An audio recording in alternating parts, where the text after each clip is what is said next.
You know the story. Get in shape fast, change your life, build your dream body, get abs in 30 days.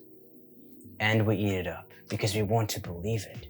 We want to believe that if we just train hard enough, if we just eat clean enough, if we just suffer long enough, in a couple months we will look like a Greek statue. And only then we will finally feel good enough, happy enough, valuable enough.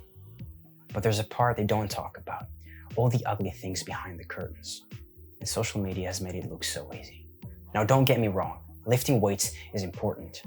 Achieving your dream physique is a sacred goal. Taking care of your body is one of the best things you can do for yourself. But somewhere along the way, fitness has stopped being about strength, health, and self-improvement. It became about something else entirely. It became about the image, about the likes, about the numbers, the followers, the scale, the PR, the body fat percentage, that if I will finally look like this, that girl or this guy will want me. I will be popular enough. I will be famous. I will finally have value. If I don't look like this, they will not want me. I'll be rejected. I'll be alone. It's a trap. We often seek perfection. We chase it with our eyes closed. We become blind, numb, and overwhelmed, trying to reach something we always push further away. No one posts the morning we wake up and tear ourselves apart in front of the mirror and feel like shit because the weight on the scale didn't change, or you look too fat or too skinny or too whatever. Arms too small, waist not tight enough, legs too thin, shoulders not round enough. Even after the diet, even after the grind. Because every time we get close to the goalpost moves again.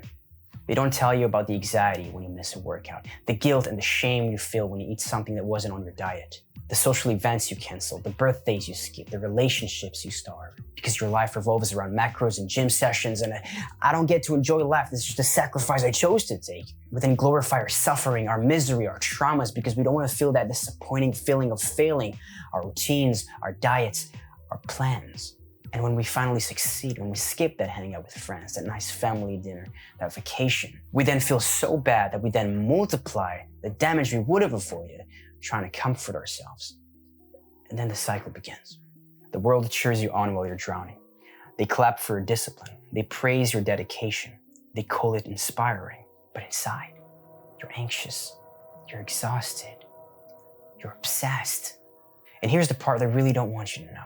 More of half the physiques you're comparing yourself to, the ones selling you your dream. Most of what we see online is not something we can achieve naturally, especially not in a couple of months.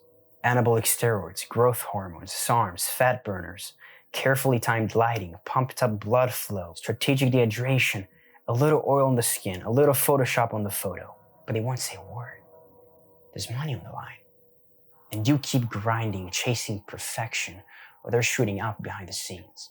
And you wonder why you can't catch up. Well, you never look like they do. And it's not just a man problem. Women are caught in this just as hard. Starving themselves, chasing a flat stomach, a perfect figure, a perfect waist. Surgery, drugs, pills, anything to feel like we're enough, because everywhere we go, we tell ourselves we aren't. And we wonder why we're so depressed, so anxious, so exhausted. We're comparing ourselves to a fantasy and then blaming ourselves for not living up to it. So here's the truth they won't sell you. Fitness can be beautiful. Working hard toward your dream physique is commendable. Discipline and self-improvement takes bravery. But chasing an illusion and beating yourself up for not reaching it, that's insanity. There's a difference between training because you respect your body and training because you hate it. There's a difference between discipline and self-destruction. You're not your waistline, you're not your abs, you're not your follower count. Your life is not meant to be counted by calories and reps alone. Your body was never meant to be your punishment. You don't owe the world perfection. Eat that damn burger with your friends, rest when you need to rest, and stop ripping yourself apart for being human. It takes time. Be patient. Forgive yourself when you mess up, then pick yourself up and keep going, and remind yourself how much you've improved. And if no one told you this, let me be the first. You are enough. Right now, as you are. Take care of your body. But take care of your mind too. Goodbye.